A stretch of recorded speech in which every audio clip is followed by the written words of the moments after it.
A pesar de esto, yo me quedo con el mismo esquema. Yo en su momento llamé a Augusto Rodríguez, el director de la UNP de Petro, y le dije, tengo el mismo carro que tenía Miguel cuando le hacían seguimientos, tengo el mismo esquema de seguridad y él nunca hizo nada para cambiarlo. La verdad, pasé cartas, me comuniqué con él vía telefónica y pues esto siguió así.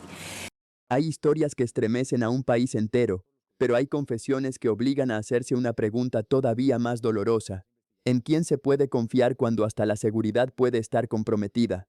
María Claudia Tarazona rompió el silencio y puso sobre la mesa una denuncia que sacude nuevamente el caso de Miguel Uribe. Según sus declaraciones, existen indicios que apuntarían a una posible infiltración dentro del esquema de seguridad que protegía al senador asesinado. Una sospecha que, de confirmarse, cambiaría por completo la dimensión de esta tragedia.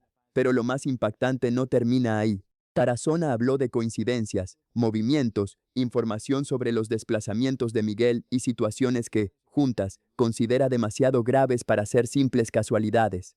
Al mismo tiempo, dejó claro que no señalará nombres mientras la justicia no tenga pruebas definitivas. Y detrás de estas denuncias hay una historia todavía más dolorosa. Una madre que asegura vivir con miedo junto a sus hijos, intentando reconstruir una familia después del asesinato de Miguel. Una mujer que admite estar cansada, vulnerable, pero que sigue luchando por conocer toda la verdad. Hoy vamos a revisar sus declaraciones, los indicios que menciona y las preguntas que vuelven a estremecer a Colombia. Claudia viene haciendo algunas denuncias que nos han inquietado a todos los colombianos, tendrían por qué inquietarnos. Y también aquí en Noticias RCN nosotros avanzamos en esa investigación que tiene que ver con los hallazgos de la Fiscalía en relación con la posible infiltración del esquema de seguridad de Miguel Uribe por parte de quienes ocasionaron su asesinato, su muerte. María Claudia, gracias por estar con nosotros en Noticias RCN. José, un saludo muy especial para ti, para todo tu equipo y para la audiencia. Cuando uno cree, María Claudia, y esto se lo pregunto ya más íntima y personalmente, que todo empieza a esclarecerse, que ha pasado un año, que puede venir la calma y la paz, ¿se entera usted de cosas como estas, que sin duda alguna la ponen a pensar en quién estuve confiando todo este tiempo? ¿Qué fue lo que pasó? ¿Quién la llama? ¿Quién le cuenta que en el esquema de seguridad de Miguel Uribe puede haber gente implicada en el asesinato de Miguel? Mira, José, muy duro y muy lamentable todo lo que ha pasado en las recientes semanas. Yo me entero por las noticias y me entero porque hubo publicaciones sobre los chats y sobre la información que tenían la Fiscalía sobre el esquema de seguridad de Miguel. No obstante, desde el primer momento del asesinato yo le dije a la señora fiscal, le dije, yo creo que el esquema de Miguel estaba infiltrado, porque esa información que tenían en el momento del asesinato de Miguel es muy difícil que no hubiera salido de su propio esquema. La hora en la que Miguel estaba saliendo de la casa y cuánto se demoraba a llegar hasta el parque. Miguel sale de mi casa, con lo cual las únicas personas que podían saber en qué momento baja y cuánto se demora dentro de mi edificio, dentro de mi casa, pues es su seguridad. A pesar de esto, yo me quedo con el mismo esquema. Yo en su momento llamé a Augusto Rodríguez, el director de la UNP de Petro, y le dije, tengo el mismo carro que tenía Miguel cuando le hacían seguimientos, tengo el mismo esquema de seguridad y él nunca hizo nada para cambiarlo. La verdad, pasé cartas, me comuniqué con él vía telefónica y pues esto siguió así.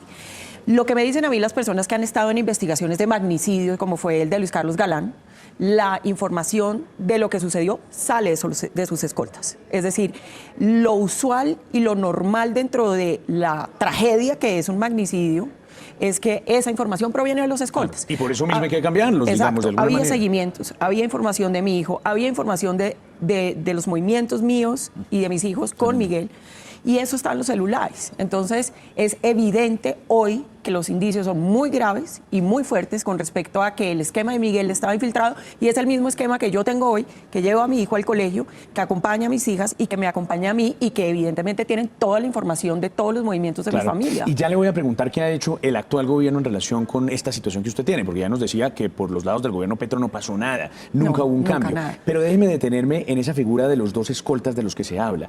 Esos dos escoltas, ¿qué tan cercanos eran a Miguel, a usted? ¿Usted tiene, digamos, tuvo alguna vez algún indicio de desconfianza intuitiva siquiera frente a eso? Mira, José, Miguel estaba muy incómodo con el esquema, no completo, no con todo el esquema, pero había unas personas que Miguel quería cambiar, pero me decía, si yo pido el cambio, puede que me llegue gente, pues, no sé, de la guerrilla, que sabemos que la UNP está completamente llena de exguerrilleros y guerrilleros que hacen parte, pues, de Petro, de sus aliados y de este señor Augusto. Entonces Miguel me decía, tengamos calma, no los puedo cambiar. Yo creo que es peor cambiarlos. Ahora, para mí es muy importante decir esto, José, yo tengo que proteger la identidad de todo el esquema de Miguel, porque hasta que no sea 100% seguro, poner nombres sobre la mesa o hablar específicamente de uno u otro puede acabar la vida de una persona que puede terminar siendo inocente. Entonces uno daña una reputación, daña una familia, daña además la No, es persona lo que responsable, que sin es duda. protectora y además que es la persona que sostiene una familia económicamente. Yo pues creo que hay indicios muy graves, ya te puedo comentar cuáles son. No obstante, no podemos hablar de nombres, Sí. ni yo puedo señalar a nadie y respeto profundamente la presunción de inocencia y hasta que no haya una determinación del 100% de las pruebas, yo no me atrevo a señalar a alguien. Ahora bien, el día que sepamos quiénes son y se compruebe y tengamos 100% certeza, pues todo el peso de la ley yo misma me encargaré, porque es aberrante que una persona que conoce a Miguel, que lo ve cargar a su hijo, que ve cómo le canta canciones en el carro a su hijo, como yo he mostrado en varios videos, sea la misma persona que vende a Miguel para que lo asesinen de la manera como lo hicieron. Total. O sea, Total. María esto es Claudia, asqueroso. no podemos, y me parece muy responsable de su parte, no hablar de nombres en concreto hasta que la justicia no avance, pero sí debemos hablar de los indicios. ¿Qué información tiene usted de esa infiltración del esquema de seguridad de Miguel? Mira, yo tengo varias cosas para decir sobre eso. Lo primero es que la Fiscalía tenía esta información hace bastante tiempo y no nos fue informado ni a mí, ni a nuestro abogado, ni a ningún miembro de la familia. Lo segundo es, hay una cantidad de coincidencias que cuando tú las juntas se vuelven indicios. Un tema es aislado y uno puede decir fue una coincidencia, pero si hay 1, 2, 3, 4 y 5 coincidencias, Ya indicio. se vuelve un indicio. Entonces, ¿qué ha pasado? Que algunos de los escoltas coinciden en el mismo lugar físico con Simeone, alias el viejo. Justo cuando Miguel y yo estábamos de viaje. Que esos escoltas mejoraron su patrimonio, que los abogados que contrataron no fue los que la familia y el Estado ofrece, sino son abogados supremamente costosos. Y pues yo creo que lo más grave es el hecho de que hay movimientos con Simeone en distintos puntos de la ciudad justo cuando Miguel y yo estamos de viaje. Sí, Entonces yo creo que esas cosas no son coincidencias y hechos aislados como usted dice, y por eso la justicia tiene que darnos su parecer y la verdad judicial pronto. A propósito de justicia, ¿usted le reclamó eso a la Fiscalía? ¿Le dijo por qué nunca nos contaron nada? ¿Y qué le dijeron? pues ellos, digamos, la respuesta ha sido, nosotros teníamos que buscar hacia arriba los determinadores del caso, es decir, para nosotros todo el ente investigativo y la fuerza de investigación tiene que ir a esclarecer los hechos de qué pasó arriba. Ahora, yo haciendo otras investigaciones y reuniéndome con expertos en el tema, me dicen, las investigaciones empiezan de adentro hacia afuera y de abajo hacia arriba. Así es que se esclarecen los hechos. Entonces, pues yo creo que ahora hay que mirar es hacia adelante. Mi llamado pues siempre ha sido el mismo a la señora fiscal y a todo el grupo de investigación especializada y es, nosotros necesitamos avanzar. Y yo te voy a decir una cosa, José, en lo personal. Para mí, quien dio la orden de asesinar a Miguel, y estamos hablando, y lo he dicho en repetidas ocasiones, que esto podría llegar a ser un crimen de Estado, tiene la misma responsabilidad del escolta que vendió a Miguel. Porque es que es una persona que se te mete en la familia, que se sienta a comer contigo como le hacíamos Miguel y yo, que ve a un papá jugar con un niño, una esposa dormirse en los brazos de su esposo cuando uno hace trayectos largos, de los ve cogidos de la mano y con la peor frialdad y crueldad lo vende para que sea asesinado por plata. Era lo que yo le decía, ¿en quién confiamos? No, ¿En quién confiamos? terrible. ¿En quién podemos confiar? María Terrible. Claudia, ¿cuál es la situación actual de seguridad suya y de su hijito, que nos importa mucho?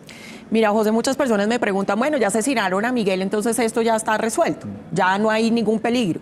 Nosotros tenemos denunciado a nivel nacional e internacional a los criminales más grandes del país, Latinoamérica y probablemente del mundo. O sea, gente que lleva asesinando fríamente 40, 45 años, como es Simeone, donde tenemos además estructuras criminales que estamos investigando y que hacen parte ya de este proceso judicial. Unos están en las cárceles, pero esto es una realidad, José, que lo saben todos los colombianos y los entes judiciales, que estén en las cárceles no quiere decir que no No es sigan garantía de delinquiendo. nada. Siguen delinquiendo, siguen operando, me lo dijo la misma fiscalía. Ellos están presos y siguen delinquiendo. Entonces es gravísimo, porque nosotros somos las personas que estamos presionando los procesos, que los queremos judicializar, que queremos que paguen condenas altas.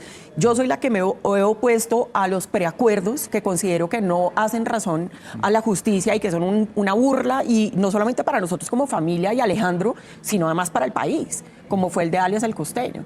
Y son organizaciones criminales que operan en todo el territorio nacional. Y adicionalmente tenemos denunciado y estamos persiguiendo a la segunda marquetaria. No, el miedo es fundado, digamos, en ese sentido. Entonces, Totalmente. Entonces, si quieren tener represalias, si quieren ir detrás mío de mis hijos, pues lo van a hacer y lo pueden hacer y tienen cómo hacerlo porque ya lo hemos visto. Y entonces ahora sí voy al tema del gobierno actual, que lleva un par de semanas nada más, pero debería actuar en estos casos también. ¿Cuál ha sido la respuesta del gobierno actual en relación con su preocupación con estas denuncias que se han conocido del esquema de seguridad con el que usted sigue funcionando? Pues mira, José, yo no, hasta el día de hoy, no había tenido ningún acercamiento con el gobierno nacional, con ninguno de sus funcionarios, con absolutamente nadie. Pues nadie se ha acercado a mí como familia a decir, bueno, aquí está este gobierno, ¿no? Este gobierno además que llega también en parte porque Miguel hizo un gran sacrificio y pues no, hasta ese momento no había tenido absolutamente ningún tipo de respaldo ni acercamiento conmigo para nada.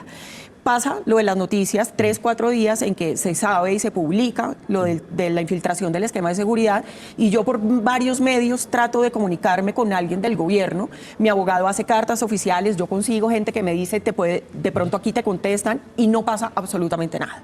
Entonces yo resuelvo publicar en mis redes sociales que estoy tratando de comunicarme con el gobierno nacional para que por favor me ayuden a cambiar el esquema, Claro. que es lo esencial. Claro. Es decir, eso debió pasar en el primer momento. Entendiendo que estábamos con el gobierno Petro, pues nadie me iba a ayudar ni nadie me iba a dar la mano. Pero aquí todos estamos del mismo lado. Es decir, todos ganamos. Y de alguna manera yo pues esperaba que tuviera pues receptividad todas las denuncias y un apoyo a mi familia en la situación, porque es que hoy soy yo sola, José. Soy yo sola con 4 hijos, lidiando con el tema jurídico, con el tema de seguridad, con todo. Entonces, finalmente publico, porque además sale, a María Claudia Tarazona le cambiaron el esquema de seguridad. Y no era verdad. Y no ¿no? era verdad. Entonces, mi obligación sí es salir y decir, pongo en público conocimiento también que no es cierto. Y tengo que decirte que no había terminado de publicar cuando ya me estaban llamando. Contactando. Contactando. Rodrigo Lara, lo vimos, el Sí. ministro del Interior. Además, yo a puso un Rodrigo trino. lo aprecio y lo quiero muchísimo, entiendo la dificultad de lo que están viviendo, ¿no? Y la verdad es que Rodrigo ha sido muy generoso conmigo, yo lo aprecio mucho a él y a su esposa, nuestros hijos comparten ciertos escenarios, entonces Rodrigo se puso al tanto y bueno, aquí vamos, aquí vamos. Hoy el vicepresidente José Manuel Restrepo me recibió, fue una conversación humana, no fue una conversación política ni una conversación distinta a decirle... pues la situación de mi familia es una situación compleja, él es un ser humano extraordinario, fue una conversación como si hubiéramos sido amigos o viejos amigos, él tenía una relación con Miguel y yo la verdad me quedo corta en palabras de lo que la gente decía de él, de que pues era un ser humano extraordinario, maravilloso, generoso, compasivo, pues ahí está y le ¿Y puse en la sobre la práctica mesa. hubo cambio de esquema ya o todavía nada? Todavía nada. No me diga. Pero eso es, realmente yo soy muy justa en las cosas que digo, no me pueden sacar un esquema para meter a cualquier persona, es la seguridad de Alejandro y la de mis hijos la que está en juego.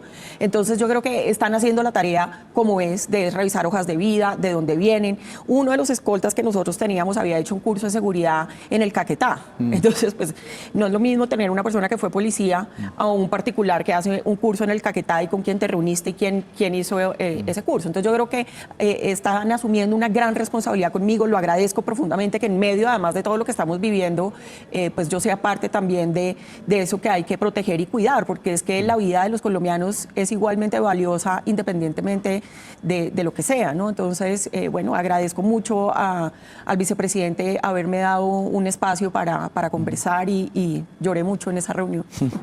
Es que el dolor no se va, ¿no? El No. dolor y la angustia no se van. Y María Claudia, precisamente quiero terminar este diálogo por donde comenzaba, preguntándole cuando ya debía haber algo de paz, algo de calma, ¿qué es lo que más le preocupa a María Claudia un año después de ese magnicidio de Miguel Uribe? Mira, José, el miedo protege lo importante. Cuando uno tiene un gran miedo, ese miedo te está diciendo algo importante para ti está en riesgo. Y yo vivo con mucho miedo, y mis hijos viven con mucho miedo, todos, incluso Alejandro. Alejandro me pregunta a mí de vez en cuando, es decir, cada día de por medio, mami, ¿a ti te van a matar como a mi papá? Esas son mis conversaciones. Y Alejandro me dijo un día, es que si a ti te matan, yo me meto a ese cajón contigo. Entonces, lo importante y lo que hace es que yo sienta tanto miedo es la vida. Tener que proteger la vida mía y de mis hijos frente a una tragedia que ya nos pasó, que vimos que pasa, que a la gente la matan como mataron a Miguel y que yo estoy sola resolviendo mi tema con mis hijos en todos los aspectos, desde el tema familiar, el tema de proyecto de vida, el tema de seguridad. O sea, yo tengo que resolver absolutamente todo. Es difícil porque además tengo que estar bien para que mis hijos estén bien, pero además es un tema de salud mental. muy grave, que además yo me solidarizo profundamente con las familias que están viviendo esta tragedia en Colombia, porque cuando uno se despierta y todo lo que conocías deja de existir, pues hay una urgencia de reconstruir. Pero viene algo que es mucho más complejo y es cómo vas a aprender a vivir mentalmente, emocionalmente después de la tragedia. Entonces yo tengo una responsabilidad enorme en la que no me puedo quebrar y tengo que decirte, José, estos últimos días he sentido que no puedo más. Me he sentido vulnerable, triste y he dicho, hoy se lo dije a José Manuel, estoy muy cansada con todo esto. Es difícil seguir el día a día. Ahora, tengo la responsabilidad de poder por mí, por Alejandro y por mis hijas, y aquí estoy, como desde el primer día sosteniendo una familia después de esto tan horrible que nos pasó. Y aquí es donde este caso adquiere una dimensión todavía más delicada. Porque una cosa es reconstruir quién disparó contra Miguel Uribe, quién lo contactó o quién participó en la ejecución.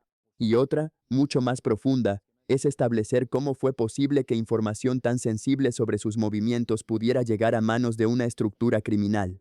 Y hay un dato oficial que merece especial atención.